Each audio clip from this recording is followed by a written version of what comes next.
Qual o seu nome completo? Exclusivo. Antônio Carlos dos Santos Júnior. De onde você é natural? Cruzeiro. Pois não, pode deixar o microfone ali e sentar lá, por favor. Quanto vale a vida de um homem? Entre a lei e a cor da pele. A história da investigação jornalística que provou a inocência de um homem negro brasileiro acusado e preso durante 5 anos por um crime que jamais cometeu. O senhor tem conhecimento da acusação que pesa contra o senhor, né, senhor Antônio Carlos? Tem conhecimento. Ela é verdadeira? Não, não procede, é improcedente. Acusação: participação em um assassinato. Pena possível de 12 a 30 anos. O senhor sabe por que seu nome teria sido envolvido em tudo isso? Não consigo dizer o porquê. Eu acredito só que foi um erro da parte da lei. Libera o portão. Quando conheci Antônio Carlos dos Santos, o Tonhão, ele era um homem acuado em um presídio de alta segurança. Antônio Carlos, boa tarde. Boa tarde. Tudo bem? Tudo bem, graças a Deus.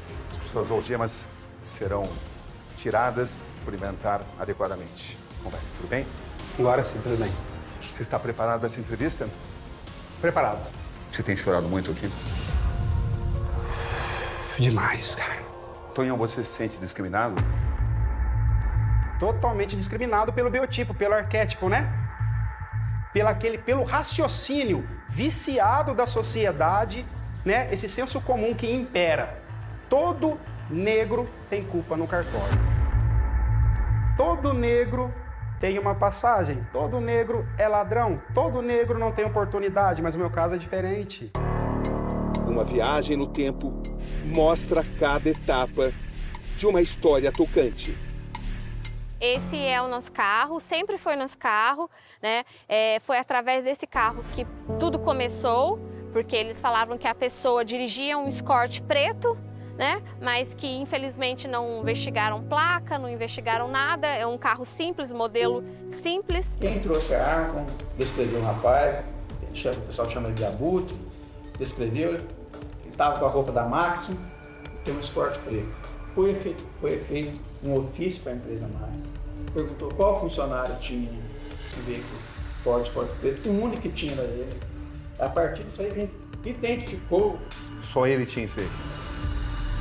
E ele também era negro, igual o rapaz escreveu. Poderia ser uma outra pessoa com a camiseta da empresa e com o Escort preto? E ser confundido com ele? Os dois, as duas pessoas confundidas. Professor, que documento é esse? Esse é um diário de classe. O senhor pode provar que Antônio Carlos dos Santos estava na faculdade no dia do acontecimento do crime? Com certeza. Como o senhor pode provar? Eu posso provar através da lista de presença e ainda os exercícios que estavam sendo feitos em sala de aula, na minha aula. Seu fim parecia inevitável. Tudo que eu construí desde a minha juventude, Cabrini, eu comecei a trabalhar. Desculpa, eu vou concluir. Comecei a trabalhar com 11 anos de idade. Como jardineiro. Numa casa que a minha mãe trabalha até hoje. 30 anos. Os responsáveis pela investigação policial se diziam totalmente convencidos de sua culpa. O senhor está totalmente convencido do envolvimento dele? Sim. É? Porque ele disse que não foi devidamente investigado. Essa é a alegação dele, né? A única tatuagem que eu tenho é essa tatuagem no braço, que é por amor à música, que se chama Uma Clave de Sol. Tá? Só para constar, né? Se diz que viram. Eu sei que as manifestações vão ser feitas bem melhor pelo meu advogado. Diz, o segundo policial aqui fez até um gesto de que uma pessoa negra estava trajando uma jaqueta da empresa. Então, se eu estava trajando uma jaqueta da empresa, eu não sei como que ela viu essa tatuagem. O que me traz aqui hoje, senhores jurados, é a crença na inocência de um homem Porque se eu não acreditasse nesse homem, eu não estaria aqui. Estaria eu diante, mesmo, de um assassino frio, como a polícia afirmava? Quem matou Gabriela Varajão? Não sei. Não sei. Quem é Abutre? Não conheço. Mas também não é o Antônio Carlos. Se esse abutre existe, está em liberdade. Aqui tem um preso inocente no lugar de outra pessoa. Então, se trabalharmos a título de coação, né? Qual que seria o objetivo dessa coação? Qual que seria o objetivo da sua falsa incriminação? Acredito que faltava só uma pessoa negra de escorte preto para poder fechar o caso e simplesmente... vamos pegar esse Antônio aí, que ele tem um carro parecido, tem a característica parecida, para encerrar o caso e infelizmente eu estou aqui. Entram agora duas linhas de investigação. A policial. Não tem nada para falar sobre isso. O que foi, já foi feito, a investigação já foi concluída. E a nossa. Tem uma lista de presenças. E as discrepâncias começam a aparecer. Maio, dia 6. Está aqui a presença dele. Se ele estivesse realmente na aula, eu poderia falar lista de presença. Claro que lista de presença em faculdade é uma prova bem interna, né? Porque é costume em faculdade, um assinar para o outro. Na minha visão, a testemunha não pode afirmar com certeza. Na minha visão, a testemunha vê um homem negro com uma tatuagem no braço com uma camisa de uma empresa. A testemunha não diz quem é essa pessoa. A testemunha não tem essa convicção. E a prova principal de que o Tonhão era o Abutre foram das testemunhas. Testemunha dos réus. Elas não hesitaram. Não hesitaram. Então a chance de ter sido confundido? Eu acho pouco provável, né? Uma história vai sendo desvendada. O senhor era proprietário do escorte preto ou é proprietário? Sou proprietário até hoje. O senhor costumava ir trabalhar com esse carro? Só em dia de chuva, mas era muito difícil, eu ia mais de moto. Dentro da Maxion, o senhor conhecia mais alguém que, com as suas características, que tinha um carro escorte preto? Eu não sei precisar a característica dos motoristas, mas tinha outros escortes pretos, sim.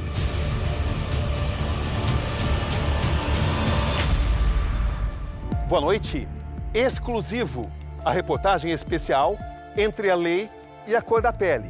Foram 16 horas e um julgamento tenso aqui no Fórum de Cruzeiro, interior de São Paulo. No Conexão Repórter, e hoje, os detalhes da investigação jornalística que provou a inocência de um homem negro acusado e preso durante 5 anos por um crime que não cometeu, como mostram as evidências só agora reconhecidas. Aqui Roberto Cabrini. E esse é o Conexão Repórter de hoje.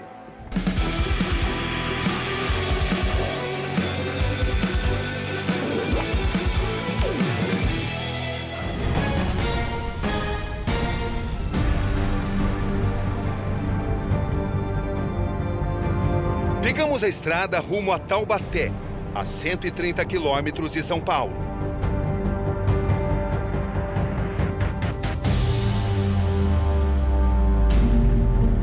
Esse é o centro de detenção provisória do município. Lá dentro está um homem que se diz injustiçado, preso por um crime que alega não ter cometido.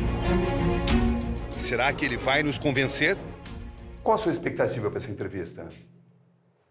A minha expectativa é que todas as pessoas que acompanham o seu programa possam entender e saber que aqui se encontra um homem injustiçado. São muitas as perguntas. A principal delas: estou diante de um homem culpado ou inocente?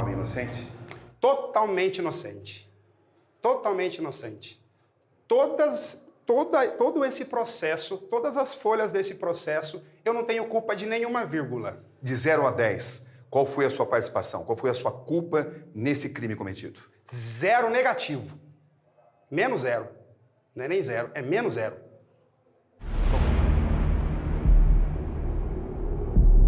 Agora é preciso voltar no tempo. Nosso destino é uma cidade a 90 quilômetros de distância de onde estamos. Esta é Cruzeiro, também no Vale do Paraíba, 81 mil habitantes. O ano é 2014, dia 6 de maio. O relógio se aproxima das 9h30 da noite.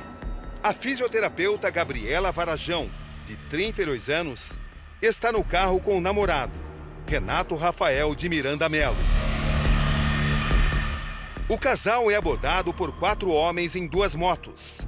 Eles atiram várias vezes. Gabriela não resiste e morre.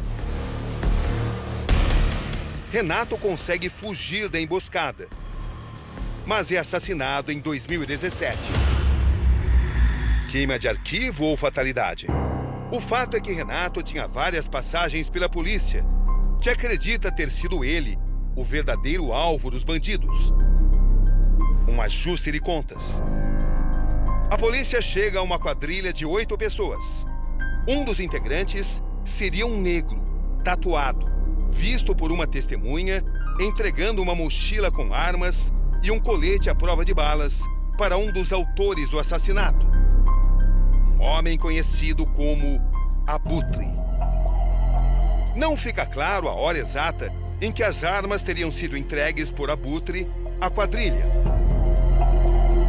Teria acontecido em um momento não muito distante dos disparos que mataram Gabriela. Esses detalhes são fundamentais na investigação, pelos caminhos de possíveis acertos ou possíveis erros. Seu apelido é Abutre? Não, nunca foi Abutre. Em nenhum momento você foi chamado assim? Nenhum momento da minha vida. Desde quando eu nasci até meus 39 anos. Nunca fui chamado de Abutre. Você conhece alguém dessa quadrilha acusada? Não, fui conhecer todos no ambiente prisional. Na minha cidade de Cruzeiro, eu nunca vi nenhum desses acusados. Eu fui conhecê-los quando a gente estava numa pequena cela na Delegacia de Investigações Gerais de Cruzeiro. Aí que eu estava olhando para um, olhando para outro.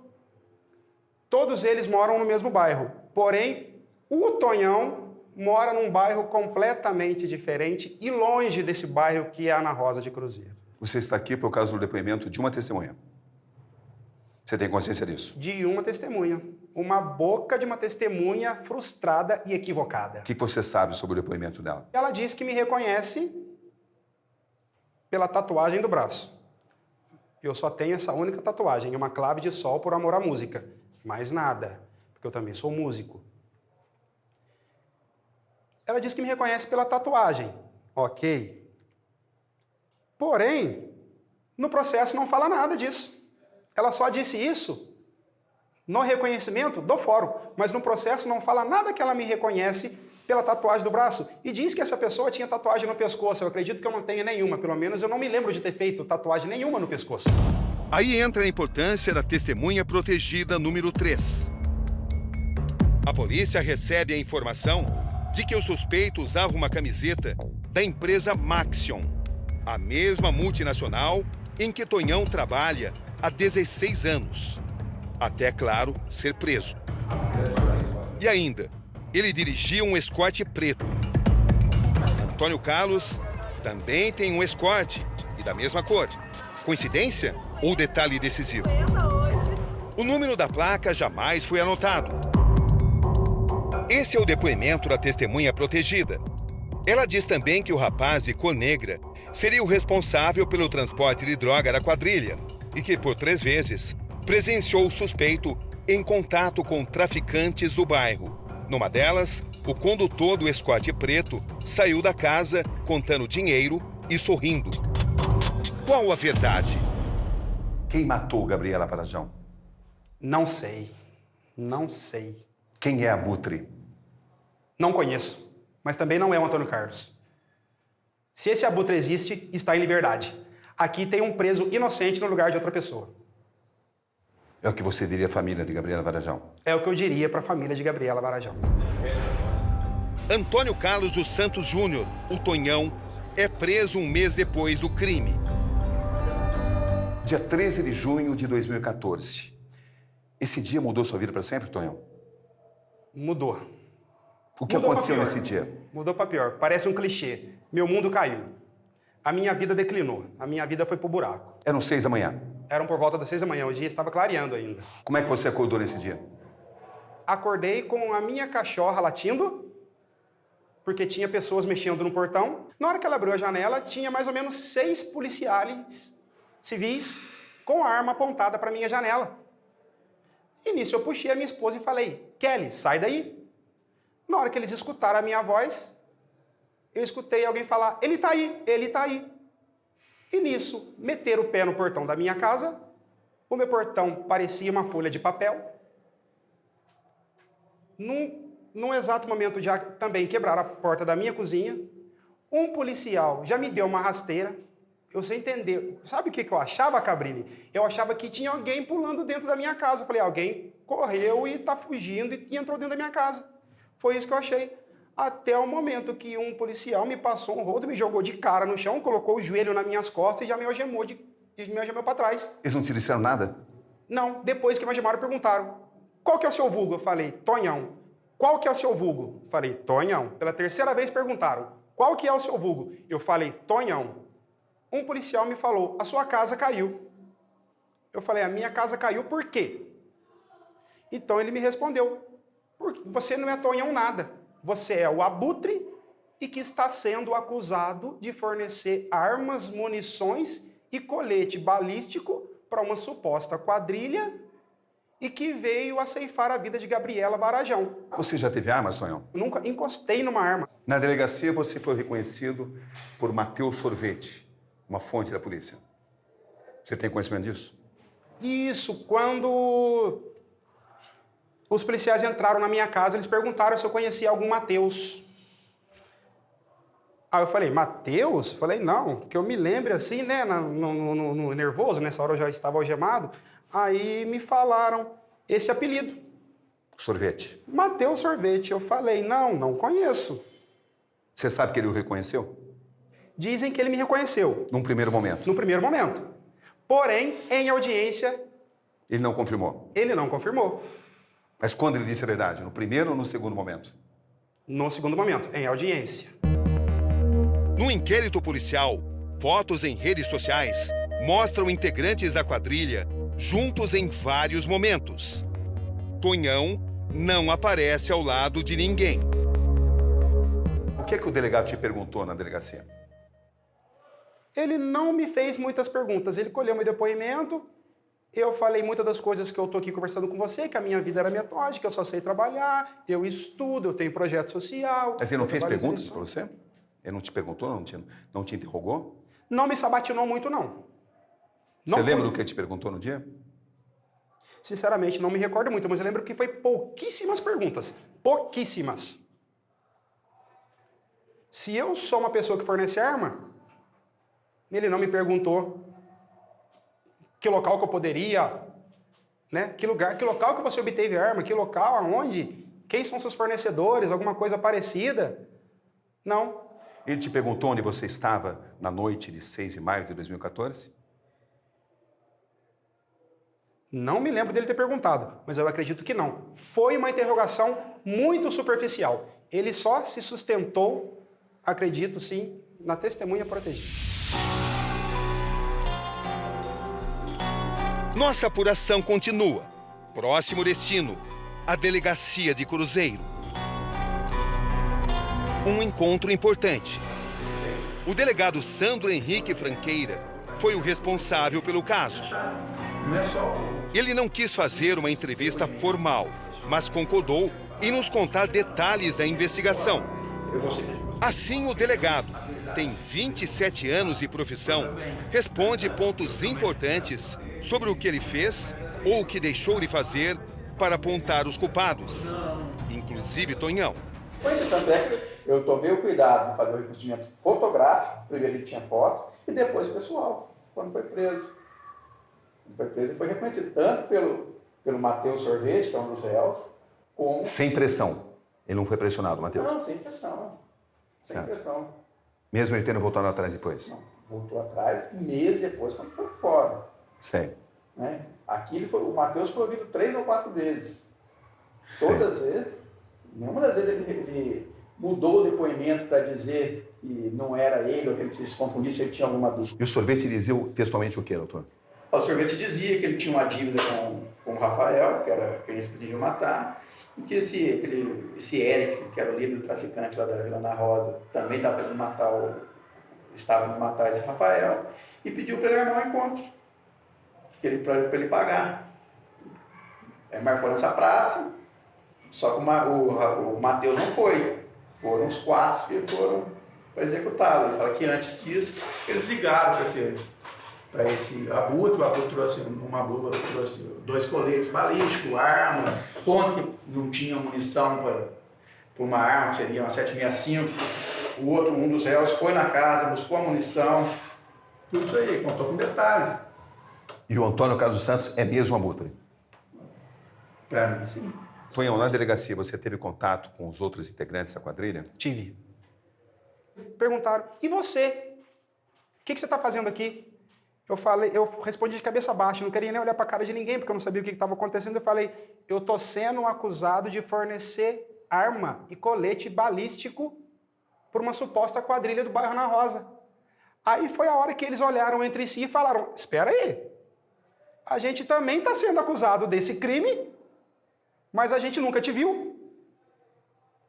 A gente não sabe o que você está fazendo aqui.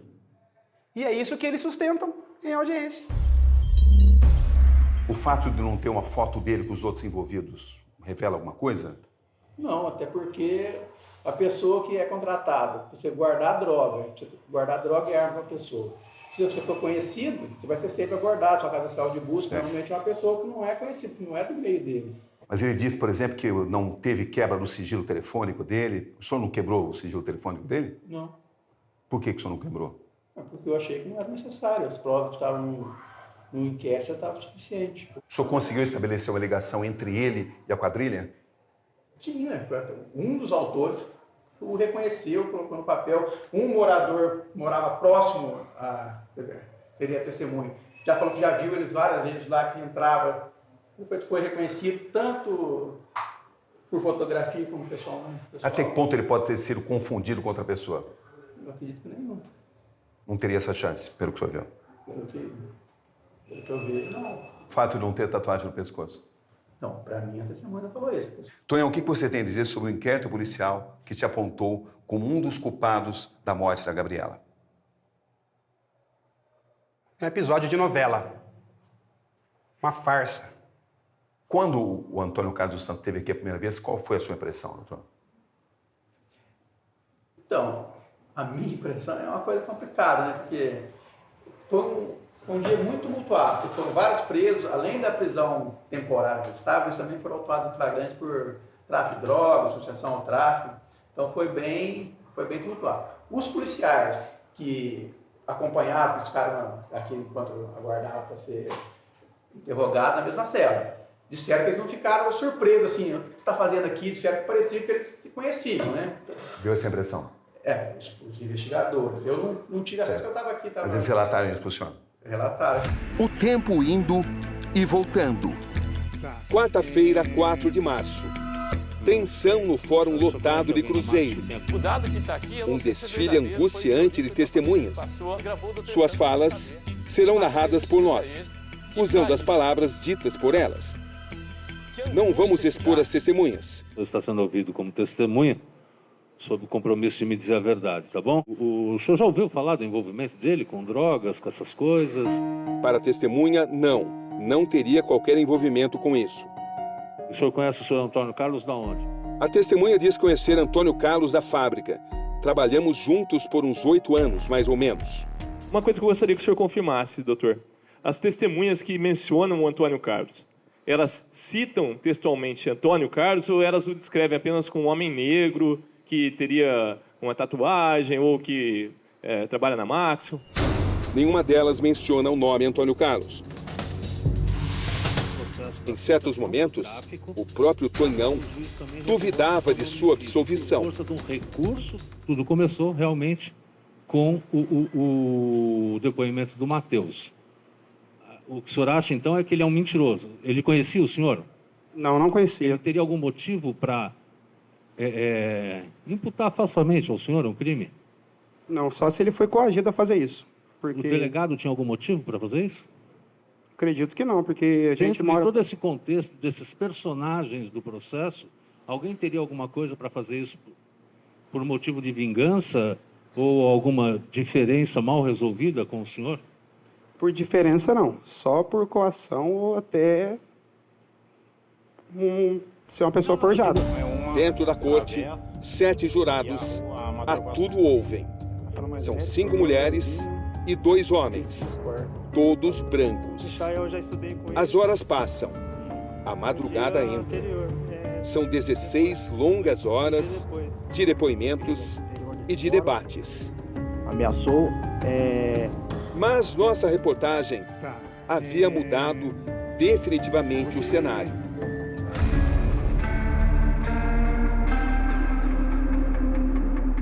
O crime aconteceu a exatamente 1 quadra daqui onde eu estou. É importante ressaltar a hora e o dia dos acontecimentos.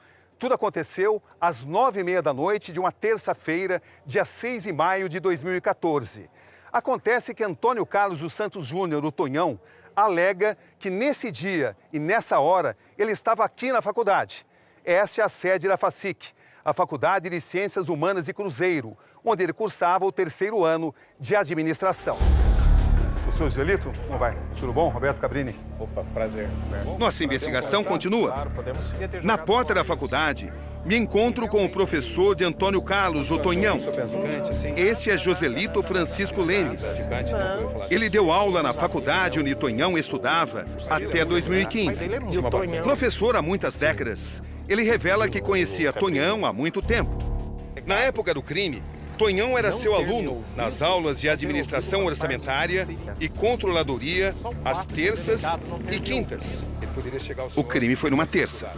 Sim. Professor, que documento é esse? Esse é um diário de classe. O senhor pode provar que Antônio Carlos dos Santos estava na faculdade no dia do acontecimento do crime? Com certeza. Como o senhor pode provar? Eu posso provar através da lista de presença e ainda os exercícios que estavam sendo feitos em sala de aula, na minha aula, neste dia. Que é esse documento? Que é esse documento e é mais o caderno também. O senhor lembra da presença dele aqui? Lembro. Estava aqui? Estava aqui porque ele estava fazendo este exercício aqui em sala de aula. E aqui está a feitura do exercício. Então, um trabalho pronto, entregue justamente no dia do acontecimento. O que representa esse documento para o senhor? Dói muito meu coração, porque eu tenho filhos e eu sei o que é privar, né, o filho da convivência. O senhor chegou a ouvir esse professor? Não citou esse professor. Em nenhum momento ele falou que esse professor poderia testemunhar que ele estava na aula. Entendi, mas não teria sido importante ir até a faculdade, ver onde ele estava?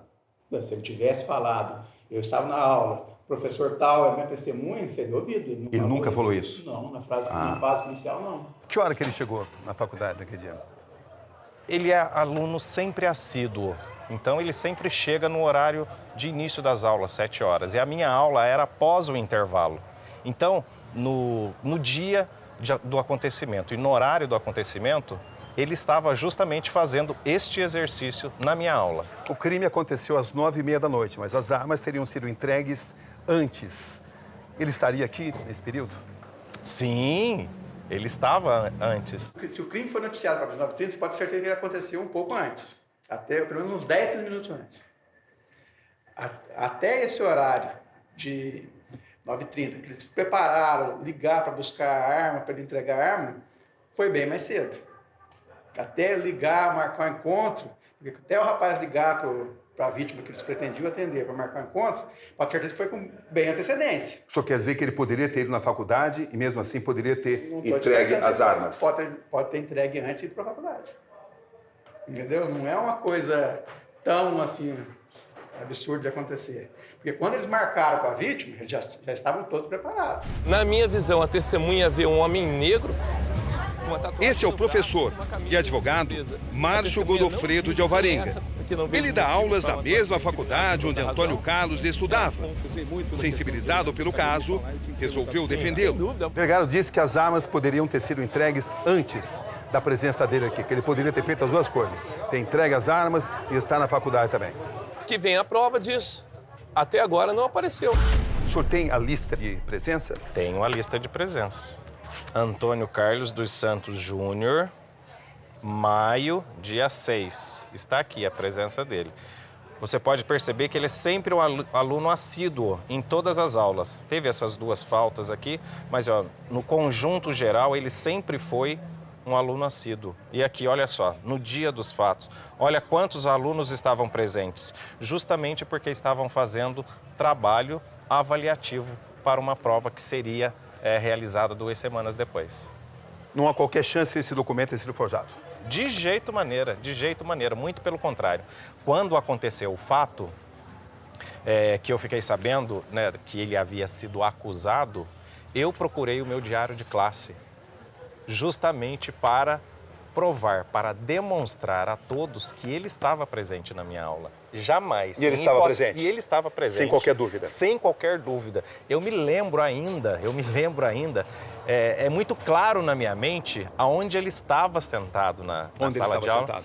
Ele estava sentado umas 3 ou 4 carteiras da frente, em grupo, fazendo a atividade. E não chegou atrasado nesse dia? Não chegou atrasado nesse dia, muito pelo contrário. Ele mostrou algum comportamento diferente? De jeito nenhum. O delegado apenas estranha o fato de, na delegacia, o Antônio Carlos dos Santos em nenhum momento ter citado que haveria um professor que poderia atestar que ele estava na faculdade e não no local do crime. Talvez até pela... Porque o senhor nunca foi ouvido pelo delegado? Nunca fui ouvido pelo delegado. Ele disse que não sabia do senhor? Não. Ele ficou sabendo hoje por mim? O delegado, não. Ele disse que não sabia do senhor, porque o Tonhão não falou do senhor para ele. Não falou. Que o senhor poderia ser um álibi. Deve ser por conta de algum nervosismo. O senhor chegou a pensar aí na delegacia para dar essa informação, que o Tonhão estaria aqui? Olha, como tem um advogado que tem cuidado do caso, aí eu acreditei que não havia necessidade da minha presença lá. Foi um erro, né? O senhor talvez devesse ter ido. Sim, né? É que também no dia a dia da gente, né, do próprio trabalho, a gente acaba não pensando muito no que poderia ter feito lá atrás para que não chegasse ao que chegou. Ninguém o conhece na faculdade? Ninguém o conhece como Abutre, muito pelo contrário. Tonhão da banda Mistureba. O senhor acredita em justiça nesse caso? É tão difícil prever isso no nosso país. Tão difícil prever justiça no nosso país. Um dos principais álibis do Tonhão é o depoimento do professor Joselito, correto? Correto. O delegado afirma não entender por que esse depoimento não apareceu antes, porque o Tonhão não falou desse depoimento, dessa pessoa, quando ele estava prestando depoimento na delegacia. Olha, mas aí não é da delegacia que se produz prova. Na delegacia, o Tonhão foi surpreendido com toda a situação, como toda a sociedade de Cruzeiro foi. Depois, com mais calma, que nós conseguimos estruturar toda a situação. Vendo, por exemplo, onde ele estava na data dos fatos, com quem poderia dizer a respeito de sua vida pregressa. Foi então que surgiu o professor Joselito. É que o delegado alega que perguntou para o Tonhão se ele tinha provas de que ele não estaria no local do crime. E ele jamais falou do professor Joselito. Ora, mas veja que situação, se inverteu o ônus da prova, então agora é o acusado que deve provar. Eu tenho certeza que numa situação dessa, qualquer um de nós ficaria constrangido ou mesmo preocupado com a situação em si, assustado até mesmo. Depois, com maturidade, é que vem o trabalho da advocacia, orientando, verificando, não criando fatos, mas buscando fatos que até então eram desconhecidos. Em nenhum momento ele citou nenhuma testemunha que pudesse confirmar que ele estava na faculdade. Né? Sim. Se ele estivesse realmente na aula, eu poderia falar lista de presença. Apesar que lista de presença na faculdade é uma prova bem intensa, né? Porque é costume em faculdade, um assinar para o outro. Como em nossa investigação, o depoimento do professor Joselito faz a diferença. Antes da sua aula, o senhor teve algum contato com o senhor Antônio? Diz que antes da aula, não. A testemunha conta ter o diário de classe do dia 6 de maio. E aqui consta a presença dele. Tonhão é um aluno assíduo. Naquele semestre, somente 3 faltas. E nesse dia, inclusive, como nós tínhamos trabalho para ser feito, para ser entregue, então a turma também estava praticamente completa. O promotor acusa Tonhão sem hesitar. As palavras bem colocadas do advogado Márcio Godofredo de Alvarenga ecoam na consciência de quem vai decidir a vida de um homem. O que me traz aqui hoje, senhores jurados, é a crença na inocência de um homem. Porque se eu não acreditasse nesse homem, eu não estaria aqui. Seu futuro vai continuar sendo a prisão? Mãos e pernas de um homem estão trêmulas. Aproxima-se o momento do veredito.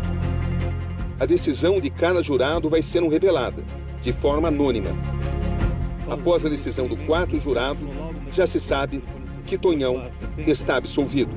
Considerando o resultado da votação, os co-réus e Antônio Carlos dos Santos Júnior são absolvidos. Expressa-se... Silêncio! Expressa-se alvará de soltura clausulado em favor deles. Antônio Carlos dos Santos, o Tonhão, foi absolvido por negativa de autoria. Expressões que valem mais do que palavras. Foi o desfecho que todos esperávamos. Eu tinha convicção de que isso iria acontecer. Mais uma vez a justiça foi feita. Isso nos dá uma grata recompensa. O nervosismo foi grande, mas a fé da vitória era certeza, certeza. Só alegria, gente. Aí já são 3 horas da manhã. Viemos aqui para o fórum 8 horas, certo? Já confiante, muito sofrimento, aquela novela chata que depois virou filme de terror. Hoje é só vitória, gente, só vitória. Eu só quero ver meu irmão agora voltar para a vida dele, para o trabalho, para a faculdade, para ele reconquistar tudo que ficou parado, tudo que foi tirado, arrancado dele.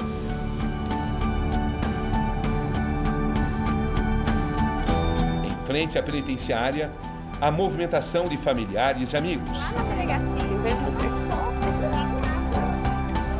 Questões protocolares resolvidas. E aí está ele. Enfim, a liberdade.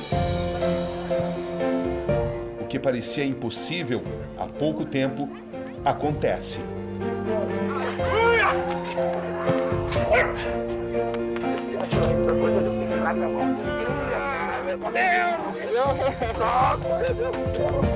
Meu filho, que é isso? Quanto tempo? Mas judiaram de mim até. Junto com vocês me escanearam. Judiaram de todo mundo, judiaram de todo mundo. Que cabelo que é esse, Nathalie? Cabeça de João. Cabeça de João. Claro, que felicidade. Alvará de soltura, a justiça foi feita. É tudo isso aí, ó. Alvará de soltura. A rotina de um homem livre. O simples ato de buscar a filha no colégio torna-se momento de redenção. De pensar que tudo isso correu o risco de jamais voltar a acontecer. A Júlia!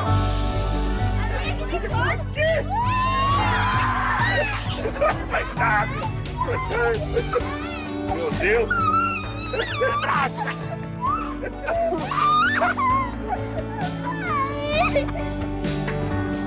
A chegada ao bairro.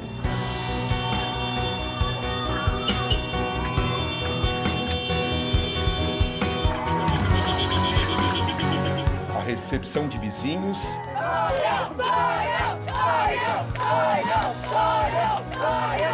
E amigos. Ele anda de cabeça erguida. A noite é festa. Tô no meu bairro, tô na minha vila, não vou sair daqui. Foi aqui que foi a minha infância, é aqui que eu ando de cabeça erguida pra todo mundo ver. O Tonhão tá de volta, obrigado, obrigado. De respirar aliviado. De viver. Mas só enquanto eu respirar, vou me lembrar de você. Só enquanto eu respirar. O tempo agora é todo deles.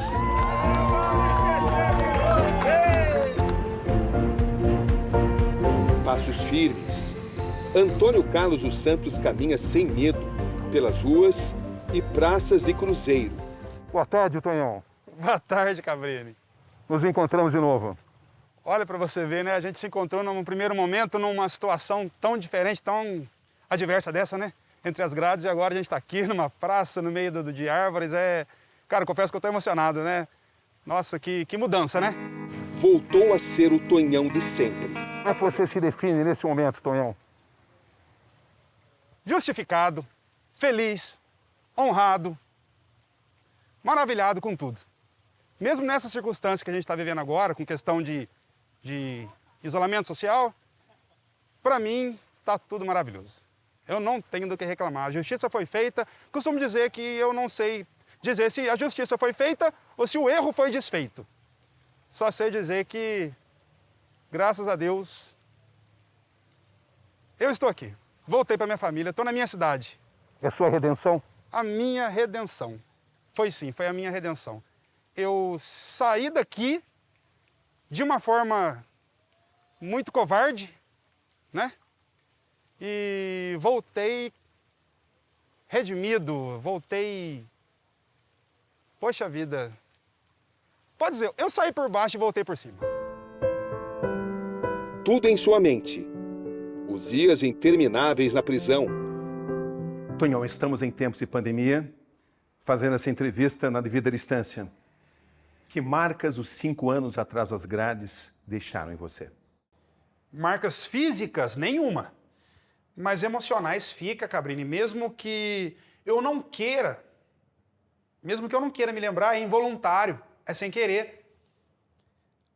Até quando eu estou lavando roupa, até quando eu vou pendurar uma roupa no varal, na hora que eu estou pendurando a roupa no varal, eu paro e falo, gente, que maravilha, eu tenho um varal só para mim. Eu tenho um banheiro meu que eu posso usar, meu banheiro tem porta. Eu tô comendo de garfo e faca, eu estou comendo sentado na mesa. É desde esses pequenos detalhes até andar para a rua. Eu gosto muito de andar de moto, vento batendo no rosto. Nossa, é um prazer acordar às 5 horas da manhã. Se algum dia eu reclamei, hoje eu não reclamo nunca mais. As acusações duras. O peso da minha pele é fácil apontar um negro careca, mas, poxa, a boca de uma pessoa que você não sabe se ela tem crédito, que eu não sei quem que é, uma testemunha protegida, que eu não faço questão de conhecer, essa pessoa tem que ter muito cuidado, Cabrini, porque ela tirou um pai do seio da família, deixou uma esposa sem marido. Isso continua dentro de você? Isso continua. Mesmo livre? Mesmo livre, continua. A desconfiança de certos olhares. Então, qualquer pessoa que sair falando e apontando o dedo, vão lá e prendem? Peraí, não vai ver a vida mais desse acusado? Não vai ficar pelo menos uma semana, no mínimo, vendo a conduta desse cara? Então, por eu ser, tá? Trabalhador há 20 anos, mesário nas eleições, músico católico, tenho meu ministério de música, participo de trabalho social. Peraí, isso agora não é antecedente? Agora isso é requisito para poder ser um guardador de arma? Ah, porque a pessoa que guarda arma e droga, ela tem que ser uma pessoa mesmo idônea, porque senão o pessoal vai bater na casa dele todo dia. Peraí, isso não é atributo para ser bandido. Isso se chama antecedente. E isso não foi dado crédito para mim. Que momentos que te marcaram mais durante o julgamento? Tudo isso daqui a pouco, aqui no Conexão Repórter.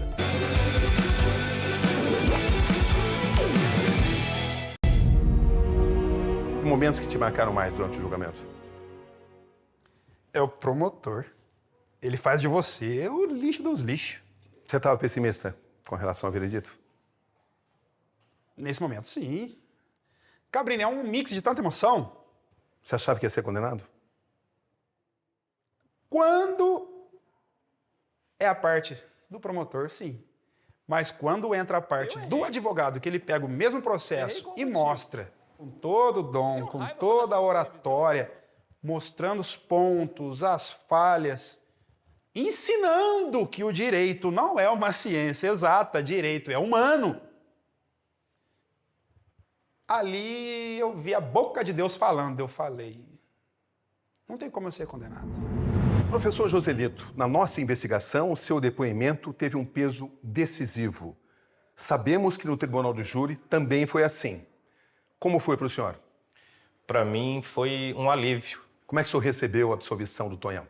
Olha, eu fiquei, quando eu saí de lá, né, porque a testemunha não pode acompanhar todo o julgamento, né? Então eu fui para casa muito tenso ainda, né?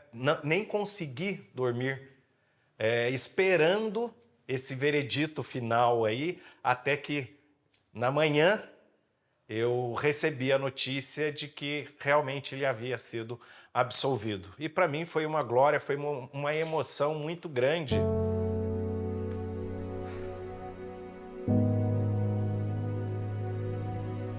De novo, os Correios e Antônio Carlos dos Santos Júnior são absolvidos. Expressa-se silêncio. Tonhão, você se recorda quando o juiz pronunciou sua sentença? Recordo. O que veio à mente? Quando ele começou o discurso, eu já entendi. Eu já entendi que eu ia ser absolvido. Mas, como o juiz de Cruzeiro ele é famoso pela altivez, eu não esbocei nada, Cabrini, porque eu sabia que ele ia... Você ficou com medo no julgamento? Você estava receoso? O tempo todo, porque demorou demais, Cabrini. Começou às 9 da manhã do dia 4 de março e terminou às 3 da manhã do dia 5 de março. De qualquer forma, você foi absolvido por um júri constituído por pessoas brancas. Sim. A sua reportagem foi mostrada por um jornalista de cor branca, foi defendido por um advogado de cor branca e muitas pessoas, de maioria branca, lutaram por você. Sim, a maioria. Isso tem significado para você? Tem significado. Isso me faz acreditar, sim, que eu levanto uma bandeira antirracista, mas isso não quer dizer que todo branco é racista. Não é isso. Tá? As pessoas têm consciência. Tem pessoas brancas que têm consciência negra. As pessoas que conhecem a história do negro vai saber que todo branco no Brasil é mestiço.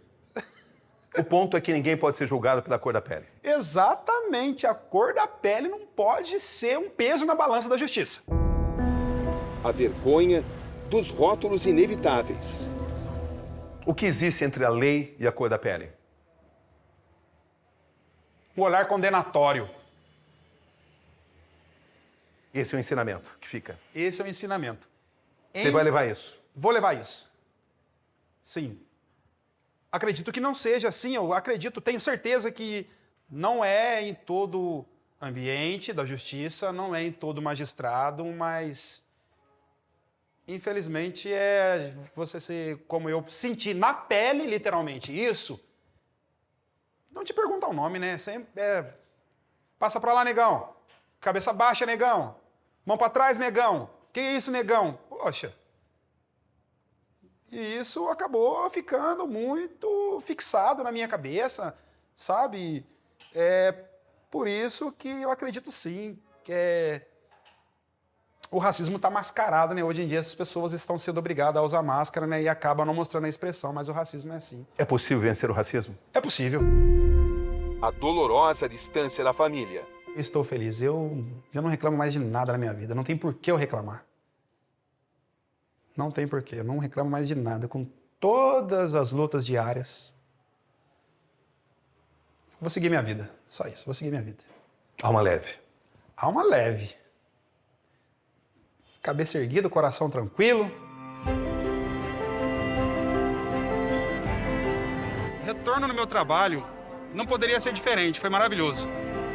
Assim, eu não consegui enxergar o olhar de dúvida de ninguém. Pelo contrário, eu recebi muitas palavras de incentivo, de que eu, Tonhão, eu sou um exemplo de homem, um exemplo de pessoa. Eu ainda não articulei a questão de voltar para a faculdade ainda, até porque eu estou me ambientando ainda, né? E acredito que ainda não vou ter dinheiro ainda para retomar a faculdade, porque ficaram muitos débitos ainda para trás. Minha casa é essa aqui, azul. Da última vez que vocês estiveram aqui, ela estava um pouquinho mais judiadinha. Agora eu dei tô dando uma arrumadinha, dando uma cara nova na casa aí.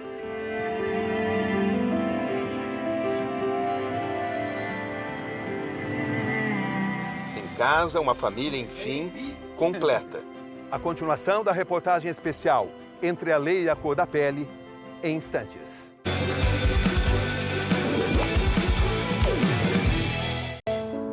Em casa, uma família, enfim, completa.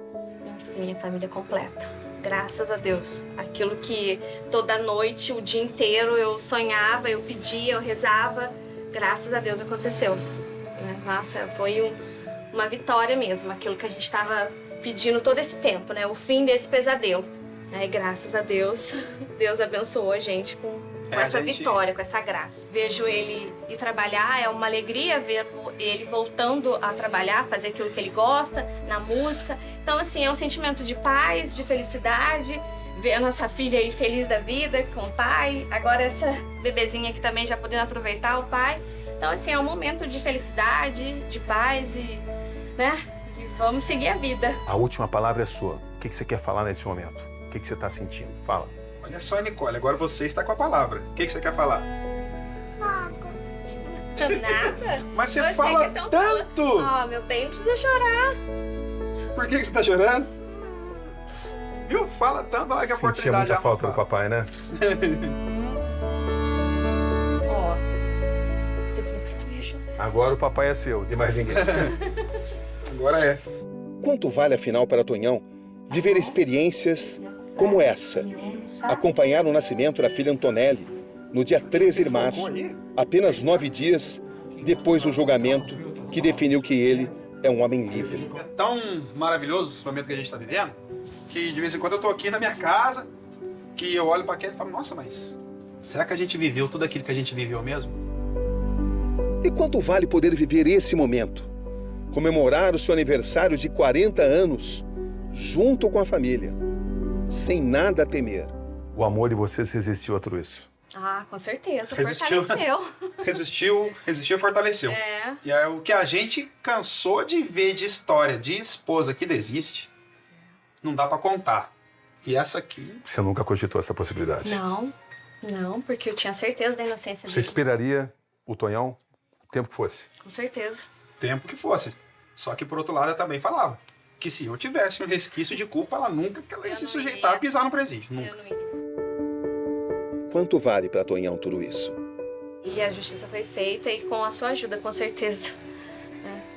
A sua credibilidade foi que alavancou essa história tomar essa proporção. A vitória era certa, mas... A gente é apenas um condutor, né? Que mostra a verdade. E a gente continua firme e forte. E unido. E unido ainda. Quanto vale poder andar nas ruas de Cruzeiro com seu próprio escorte preto? A mesma descrição que em outros tempos o incriminava em um processo.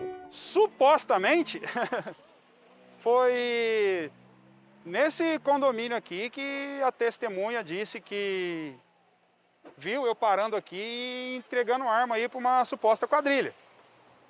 Porém, nunca parei nesse lugar, é a primeira vez que eu estou parando aqui. Não conheço ninguém que mora nesse condomínio, então... E aqui também não é trajeto do meu trabalho, não é trajeto da minha casa. Fica a quilômetros de distância da minha casa, não conheço ninguém que mora aqui. Então, isso também é mais uma novela que foi contada para tentar incriminar o Tonhão, mas não conseguiram, não. Quanto vale? Eu quero mostrar para as pessoas que é possível. É possível passar por tudo e ser feliz. Não precisa guardar mágoa, não guarda rancor de ninguém, não. Isso só vai fazer mal para você mesmo. Para cada memória, uma demonstração de carinho. Aquelas pessoas que participaram diretamente ou indiretamente do meu processo, gente, que Deus abençoe. Tanto para recuperar, tanto para se viver. Como é que esse caso fica para a história? Existem tantos Antônios Carlos dos Santos Júnior por aí que você tem certeza que você tem noção pelo trabalho que você faz. Mas e esse trabalho deve ser mesmo divulgado, a gente precisa fazer com que as pessoas tenham conhecimento disso. O que você falaria para a família da Gabriela? Sinto muito pela morte da filha deles. Sinto de coração. Mas não tem como eu mensurar a tristeza deles. Você teve algum contato com eles? Não conheço pai, não conheço mãe, não conheço ninguém. É uma família que até agora vive o drama de não existir justiça. Até agora não se sabe quem foi o responsável. Sim. Antônio Carlos reencontrou o Tonhão dos velhos tempos. Você disse que não sabe se não, mas também não tem certeza que sim. Agora, não há um minuto de liberdade a perder. É assim. E quem é o novo Tonhão? O novo Tonhão é um homem que veio com uma bagagem, Cabrini, porque é o seguinte: de todo mal a gente procura tirar um bem maior. Então eu venho com uma bagagem, uma ânsia de fazer o bem para as pessoas, de querer fazer o bem. Seja muito feliz, Tonhão. Queria te agradecer, né? Um aperto de mão, até um abraço, mas infelizmente o tempo que estamos vivendo não permite.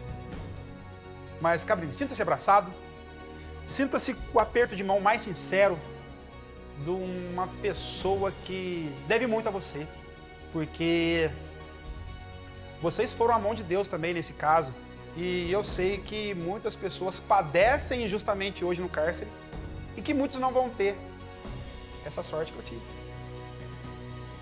de ter vocês para tornar público, né? Olhar direito mesmo o lado do...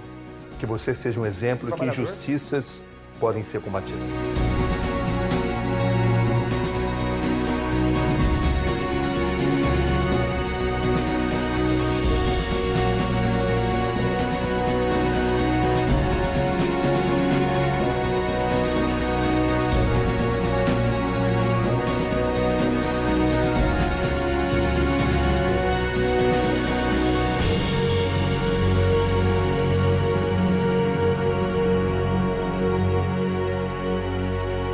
Não se pode afirmar categoricamente que Antônio Carlos dos Santos Júnior, o Tonhão, tenha sido vítima de racismo.